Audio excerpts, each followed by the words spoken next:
Shabbos. So an El Al plane was captured by a group of cannibals in Africa.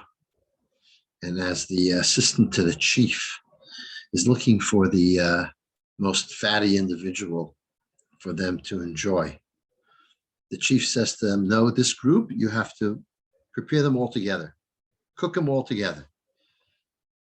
And the assistant says, why? We usually, divide over a long period of time, one at a time. He says, no. These guys, if we don't eat them now, they eat each other. Unfortunately, this joke does sometimes express how we relate to each other. Just this week in the Knesset, there was one of the Chavrei Knesset, Moshe Gafni, made a birthday celebration, and his helpers invited Yair Lapid, to which they got smashed in the Haredi press. How could you invite someone who hates religion like that? The Chabad house in Ramat Aviv dedicated the Kiddushim and the Kadeshim for Yair Lapid's father, who had just who was having yahrzeit this week, and they're being attacked. How could you, by other Haredi groups, how could you honor and have this individual who is so much against Yiddishkeit, Judaism? So maybe we can get some insight and some inspiration from actually the period that we're in. About 1985 and 1986, the Rebbe instituted that the Shabbos before Shavuos, or in this case, the Shabbos before that, should be Shabbos Achdus, a unity Shabbos, bring people together and unify them. Based on the fact that we're told that when the Jewish people arrived to Mount Sinai, they came there as one person with one heart. The Talmud tells us that as the Jews traveled in the desert from Refidim, which was their last stop, to Har Sinai, to Midbar Sinai, they arrived there on Rosh Chodesh Sivan, on the first day of Sivan, and then Moshe Rabbeinu did not tell them anything in preparation for the receiving of the Torah on that first day because of Chulshad Orcha, that were weak, tired from the way. And he only started preparing them from the second day of Sivan. And the Talmud goes through what happened the second day, and the third day, and the fourth day, until the 6th of Sivan when we got the Torah. The Rabbi asks, the Jews were looking forward to this day. We count Schapiro because they counted the days down to when they receive the Torah. Imagine when they finally arrive at the place they're going to receive the Torah, they would have been extremely excited and want to hear any word they could. Imagine you take your kids to Disneyland and you arrive. The day you arrive, the kids want to go straight into it. They're not interested in resting and sleeping. They want to go have their good time. The Jewish people, as we came to Mount Sinai, should have wanted to have any preparation we can get, any new insight of what this experience is going to be like. They would have been all in. So what does it mean that he didn't communicate anything to them? He didn't prepare them because of the weakness of the way. Another question. We have Dayenu. We know Dayenu, we say, if we would have gone out of Egypt and he wouldn't smote our enemies, Dayenu, yeah, we would have been saved. If we wouldn't have the manna, okay, we'd have another way of eating food, etc. But the very odd thing is, if we came to Mount Sinai and didn't get the Torah, Dayenu, what's the point of getting to Mount Sinai if you don't have a Torah? It's like saying, I went to the restaurant, but I didn't eat. Went into the car, but I didn't go to that location. There's no point. It's a means to an end. There was no point to say to Sinai without receiving the Torah. What's the point of getting to this mountain? So it is explained that the mountain was unique. The mountain was a humble mountain, which taught the people about the value of humility. And that humility created a special circumstance. What was that circumstance?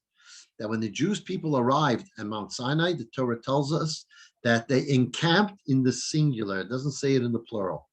And what that tells us is that they were unbelievably united. They came to a point of total unity. Till now, every other campment, it says they rested in the plural. Here, one man with one heart. Why was it necessary? Why was it uniquely necessary as we received the Torah?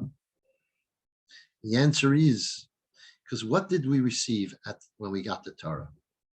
When we received the Torah, it wasn't information. We received the part of God. God invests himself in the Torah and gives himself to us. In order for us to be able to be recipients of that kind of experience, we need to find the most essential part of who we are. Who did God give the Torah to? The essence of the Jew. We needed to reach that essence. We needed to travel to our essence. When we travel to the essence of who we are, at that point, me and the next Jew are exactly the same. We're one. So in order to be able to receive the Torah, we had this experience of unity, of becoming unified, because it expressed the essence of who we are, and in our essence, we are all unified. And that's why we were able to receive the part of God.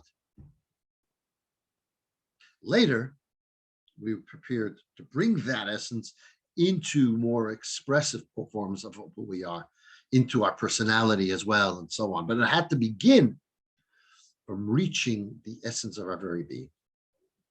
And therefore, there's such a quality of coming to Sinai. Wow, arriving at your own essence. That's what Sinai achieved. Yes, we see that there's a value in that in and of itself. And so this period of time is a time that we have to focus and reimagine who we are and how we interact and connect to others. To receive the Torah properly, we have to reach deep to our souls, into our souls. And the deepest part of our souls are intertwined and interconnected with every other fellow Jew. So it's a time to strengthen our unity and doing things in a unified way for the sake of Klal Yisrael, the Jewish people. Conclude with a very powerful story that I've shared in the past, but I'll share it again because it relates to this idea. It's a story of a fellow called Nachman Stitzer. He is a Melamed, a teacher in Modi'in Illit. And as part to make a little extra money, he would take some children with him in his car to Cheder, to the school.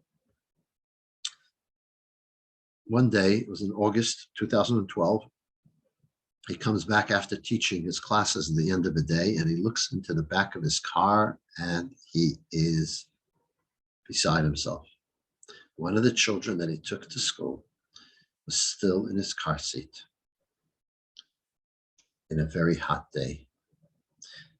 Obviously opened the door immediately, called Hatzalah, but it was too late, unfortunately. This little boy, Chaim Boimel, had passed away. The parents, the grandfather of Chaim Boimel, Rabbi Yisrael Leichter, and others were obviously totally beside themselves. It was a tragedy of unbelievable proportions. And together with it, when they sat Shiva, the grandfather, besides, of course, the loss of his son, was thinking about what the one who was negligent was going through. But Nachman Stitzer was going through. He was in house arrest. And he asked that he come and visit them. He didn't want to. He didn't want to look at the parents in the face. But he came over. And then at the trial, where they asked for Nachman Stitzer to be in prison for 3 years, the grandfather gets up and says, you know, I really miss my grandson. He was boimel, which means olive oil. He was the light of the room. When he walked in, the room lit up. But then he took out a tractate of Talmud from Jerusalem Talmud Tractate Shvis. And he shows there, says there as follows. If you are cutting meat, and by mistake you cut your hand, the right hand cuts the left hand. Is the left hand then going to take revenge of the right hand? The right hand didn't want to cut the left hand. It did it by mistake. And if it takes revenge, the entire person is losing out. He says, what am I going to gain by Nachman Shtitzer sitting in prison for 3 years? Am I going to take revenge against myself? I'm not getting Chaim back. And who's going to take care of his kids, his family? His impassioned plea caused the court to let Nachman out. And together, they went on a massive campaign of Nachman and Yisrael. And this Yisrael is someone who's a man of great chesed, kindness. He has a soup kitchen where he feeds thousands of people. And they went on a campaign to bring awareness to not leaving kids in cars. A number of months later, Nachman Shtitzer had a son. They called him Chaim, the name of the boy who passed away. And the Sandik was the Chaim's grandfather, Yisrael Leichter. That is incredible strength of Jews showing we are one.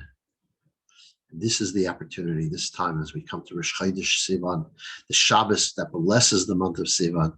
Now is the time for us to strengthen that unity.